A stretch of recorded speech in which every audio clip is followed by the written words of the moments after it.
कृषि सुधार कानूनों पर गृह मंत्री अमित शाह के निवास पर हुई तीसरे दौर की बैठक। सरकार ने किसानों को दिया विशिष्ट मुद्दों की पहचान का सुझाव। कल होगी अगले दौर की बातचीत।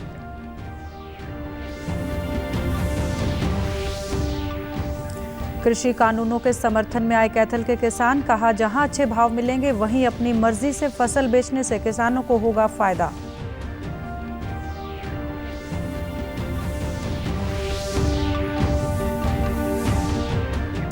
कोरोना के खिलाफ भारत की जंग तेज। कोलकाता और बेंगलुरु में कोवैक्सीन के तीसरे चरण का ट्रायल शुरू।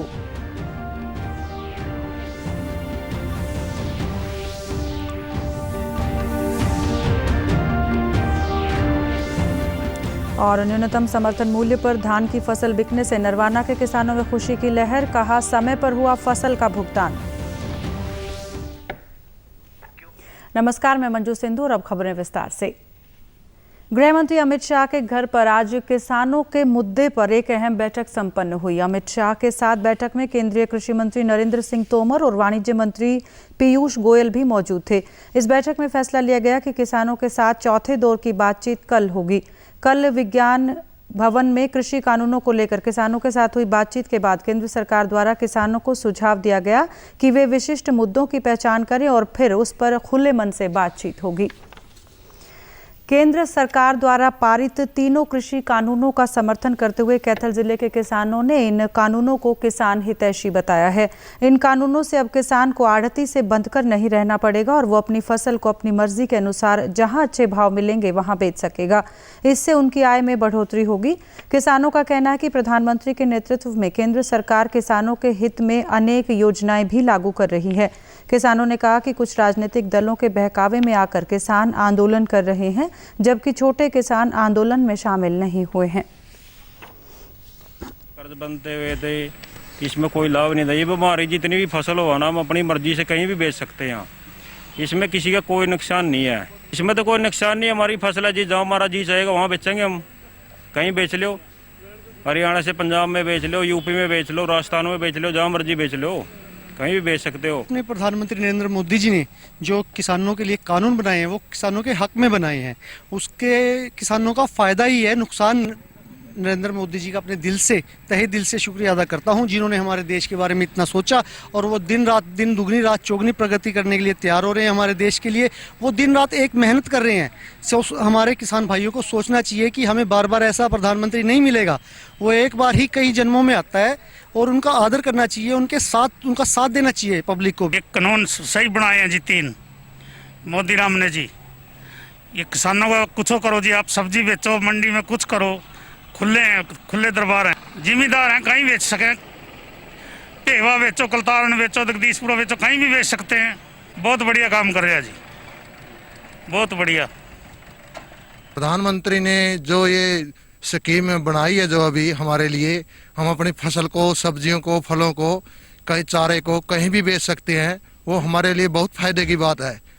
इससे हमारा फायदा होगा, हम कहीं भी फसल बेच सकते हैं, कहीं भी जाके अच्छा मूल्य प्राप्त कर सकते हैं। इसके लिए हम प्रधानमंत्री के बहुत बहुत आभारी हैं। गरीब किसान है, गेहूं की और इस जीरी की फसल उठाते हैं। इसीलिए हमने जो हमारे नरेंद्र मोदी जी ने जो हमारे ये 3 कानून पास किए हैं, उससे हमें बहुत लाभ हुआ है। अब हम हमारी फसल को कहीं भी बाहर बेच सकते हैं या कहीं भी गोदामों में डायरेक्ट बेच सकते हैं। कोविड-19 के टीके कोवैक्सीन के चिकित्सीय परीक्षण के तीसरे चरण की आज बेंगलुरु और कोलकाता में शुरुआत हुई। कोवैक्सीन को हैदराबाद स्थित भारत बायोटेक लिमिटेड द्वारा विकसित किया जा रहा है और आत्मनिर्भर भारत अभियान के अंतर्गत इसका चिकित्सीय परीक्षण Vaidehi medical science and research institute में होगा। भारतीय आयुर्विज्ञान अनुसंधान परिषद ने इस संस्थान को कोवैक्सीन के तीसरे चरण के परीक्षण की अनुमति दे दी है। कोवैक्सीन को इस महीने 2 बार वॉलंटियर्स को दिया जाएगा। सभी वॉलंटियर्स 18 साल की आयु से ऊपर के हैं और उन्हें कोविड नहीं हुआ है। सरकारी संस्था drug controller general of India trials के बाद प्राप्त नतीजे की जांच करेंगे और अगर भारत बायोटेक द्वारा विकसित कोवैक्सीन मानव चिकित्सा के लिए सुरक्षित माना गया तो उसे काफी तादाद में बनाने की अनुमति दी जाएगी। नरवाना के किसान मंडियों में धान की फसल न्यूनतम समर्थन मूल्य पर बिकने से काफी खुश हैं। इस बार धान की खरीद न्यूनतम समर्थन मूल्य 1,888 रुपये प्रति क्विंटल पर की गई है। किसानों का कहना है कि सरकार द्वारा न्यूनतम समर्थन मूल्य पर खरीद करने से किसानों को इस बार उनकी फसल का उचित भाव मिल रहा है। इससे पहले उन्हें अपनी फसल अनाज मंडी में औने पौने भाव में बेचनी पड़ती थी। मंडी में फसल बेचने के लिए 4 से 5 दिन लग जाते थे। किसानों ने बताया कि अब मेरी फसल मेरा ब्यौरा पोर्टल पर रजिस्ट्रेशन करवाने के बाद फोन पर धान की खरीद का संदेश आने के बाद हम फसल लेकर मंडी में पहुंच जाते हैं। फसल का भुगतान भी सीधा हमारे बैंक खातों में आता है, जिससे हमारे समय की बचत होती है। मेरी फसल मेरा ब्यौरा में हमने अपनी फसल का रजिस्ट्रेशन कराया और जब हमारे पे मैसेज आया हमारी फसल ठीक बिकी और हमारे खाते में रुपये आई। सरकार की बहुत बढ़िया नीति है ये, जो हमने अपनी फसल अपना ब्यौरा पे मतलब पोर्टल करवाया। जब हमारे पास मैसेज आया हम अपना जीरी मंडी के अंदर ले आए और मंडी में आने के बाद 1888 में हमारी जीरी बिकी, जो पूरा मॉइस्चर के हिसाब से। जीरी जी पहला तो मेरी फसल मेरा ब्यौरा पर रजिस्ट्रेशन करवाया जी, उसके बाद मैसेज आया जी फ़ोन पे, उसके बाद मंडी में लेकर आया अपनी जीरी ने, यहाँ आके जी तोल होगी। ठीक है जी, स्कीम बढ़िया है योजना। ठीक फसल टाइम पे बिकी है, ना आने जाने की दिक्कत हुई, ठीक टाइम पे खाते हुए पीछे आए और इसमें समय की बचत हुई। रजिस्ट्रेशन करवाया था मेरी फसल मेरा ब्यौरा और जमींदारों को अच्छा लाभ मिला। ऐसे गवर्नमेंट रेट पर फसल बिकी है, किसी को कोई समस्या नहीं आई।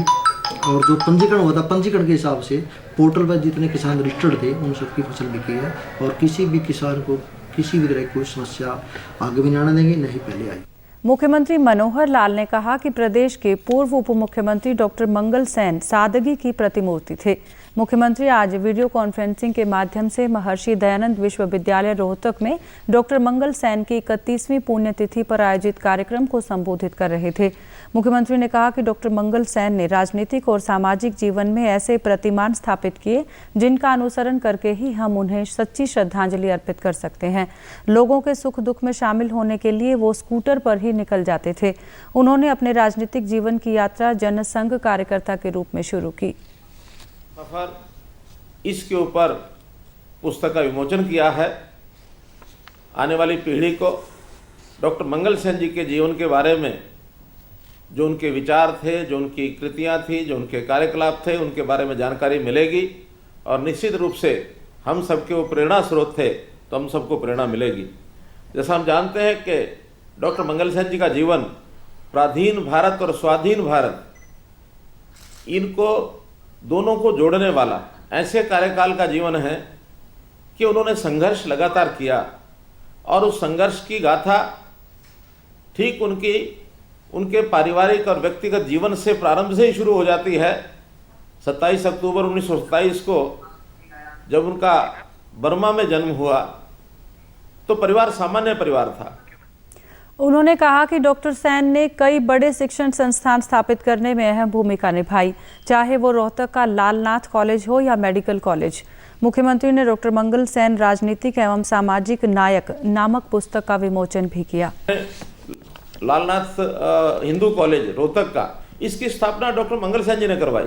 रोहतक में मेडिकल कॉलेज, इसकी अगर वहाँ नींव रखवाई, इसका अगर निर्माण करवाया तो डॉक्टर मंगल सैन जी के प्रयत्नों के द्वारा हुआ। तो डॉक्टर मंगल सैन जी क्योंकि स्वयं उनका जो शिक्षा बर्मा में डीएवी कॉलेज के माध्यम से हुई थी, डीएवी स्कूल के माध्यम से हुई थी, तो डीएवी स्कूल का जो संस्कार थे उनके, वो शुरू से लेकर अंत तक उनके बने रहे। बल्लभगढ़ में कोरोना संक्रमण प्रसार को रोकने के लिए पुलिस प्रशासन और स्वास्थ्य विभाग के संयुक्त तत्वावधान में नेशनल हाईवे पर कैंप लगाकर ऑटो चालक और रेहड़ी पटरी वालों की कोरोना जांच की गई। इस दौरान सभी ऑटो चालकों को रोककर उनका कोविड-19 टेस्ट कर उन्हें इस बीमारी से बचाव के उपाय बताए गए। इसके साथ ही उनके मोबाइल फोन पर जांच रिपोर्ट सौंपने की भी व्यवस्था की गई। किसी भी तरीके से इस कोरोना पर अंकुश लगाना, इसको बिल्कुल ख़त्म करना देश से, मेन उद्देश्य यही है। और आज ये ट्रैफिक के जितने भी हैं ऑटो ड्राइवर, रेहड़ी वाले, इन सब से इससे पहले भी हमने कई कैंप व्यापारी वर्ग के लिए लगाए थे अग्रवाल धर्मशाला, सीताराम मंदिर में। उसी तरह इसी पैटर्न पर अब हमने ये 3 व्हीलर वाले, जिससे ये लोगों को ना फैला सके, तो इन सभी की स्क्रीनिंग की जाएगी, सभी के चेक किए जाएंगे कोरोना।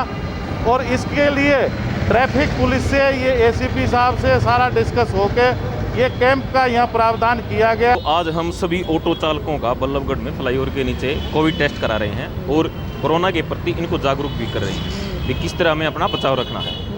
कल बदरपुर बॉर्डर और परसों NIT में कराएंगे सभी ऑटो चालक। उद्देश्य ये है कि सभी को जागरूक करके जितना भी हो सके कोरोना से बचाया जा सके। कोविड-19 महामारी के खिलाफ देश एकजुट होकर लड़ रहा है। आप भी हमारे साथ सुरक्षा और बचाव के 3 आसान एहतियाती उपायों का संकल्प लें। मास्क हमेशा सही ढंग से पहनें, 2 गज की दूरी बनाए रखें और हाथ बार-बार धोएं। महेंद्रगढ़ जिले के किसानों ने बाजरे की फसल की न्यूनतम समर्थन मूल्य 2150 रुपये पर खरीद होने से खुशी व्यक्त की है। किसानों का कहना है कि फसल का अच्छा मूल्य मिलने से उनकी आय में बढ़ोतरी हुई है। कांवी गांव के किसानों ने बताया कि इस बार उन्होंने फसल बेचने के लिए पोर्टल पर ऑनलाइन पंजीकरण करवाया था। इसके बाद उनकी फसल को मंडी में निर्धारित शेड्यूल के अनुसार खरीद लिया गया। उन्होंने सरकार का आभार व्यक्त करते हुए कहा कि फसल बेचने में उन्हें कोई दिक्कत नहीं हुई और समय पर फसल का भुगतान सीधा उनके बैंक खातों में आ गया। ऑनलाइन कराया तो मेरा हो गया था और मेरे को टाइम पे ऑनलाइन हो गया और टाइम पे मैं जब मंडी में लेके गया तो मेरे को वहाँ गेट पे टोकन मिल गया और मैंने जैसे ही टोकन मिल गया मेरा बाजरा मैंने मंडी में ड्रॉ कर दिया। उसके बाद में जैसे मेरा बाजरा पास हो गया उसके बाद में मेरा बाजरा उन्होंने अपने कट्टू में डाल लिया और उसके बाद में मेरे को अपनी जो रसीद थी वो दे दी।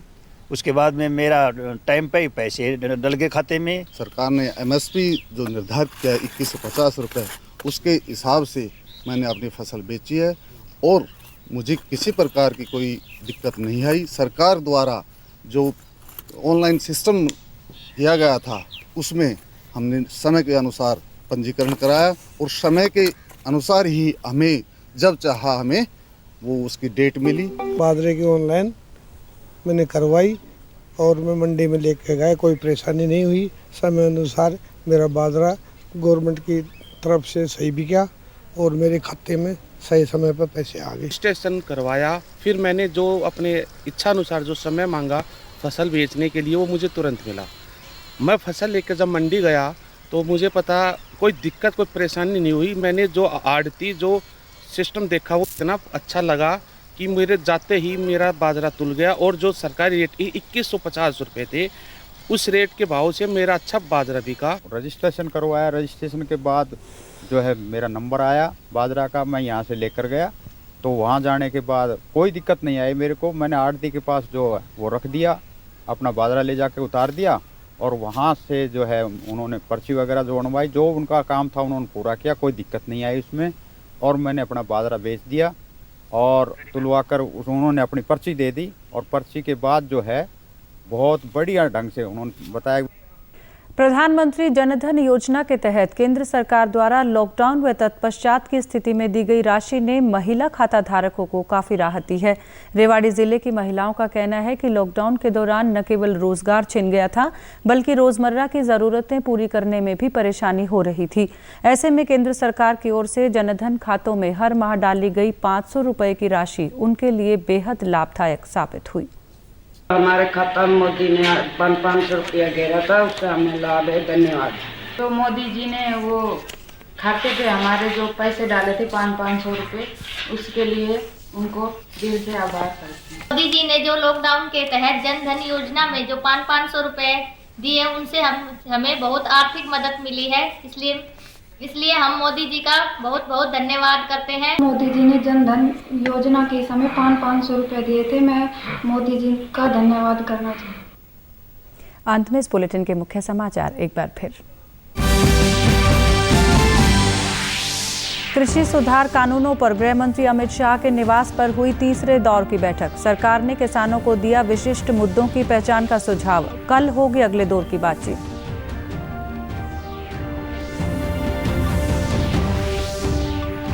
कृषि कानूनों के समर्थन में आए कैथल के किसान, कहा जहां अच्छे भाव मिलेंगे वहीं अपनी मर्जी से फसल बेचने से किसानों को होगा फायदा।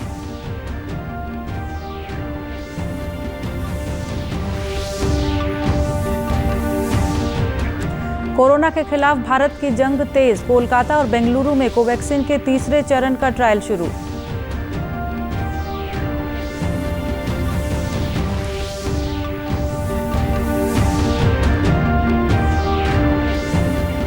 और न्यूनतम समर्थन मूल्य पर धान की फसल बिकने से नरवाना के किसानों में खुशी की लहर, कहा समय पर हुआ फसल का भुगतान। समाचारों में आज के लिए इतना ही। नमस्कार।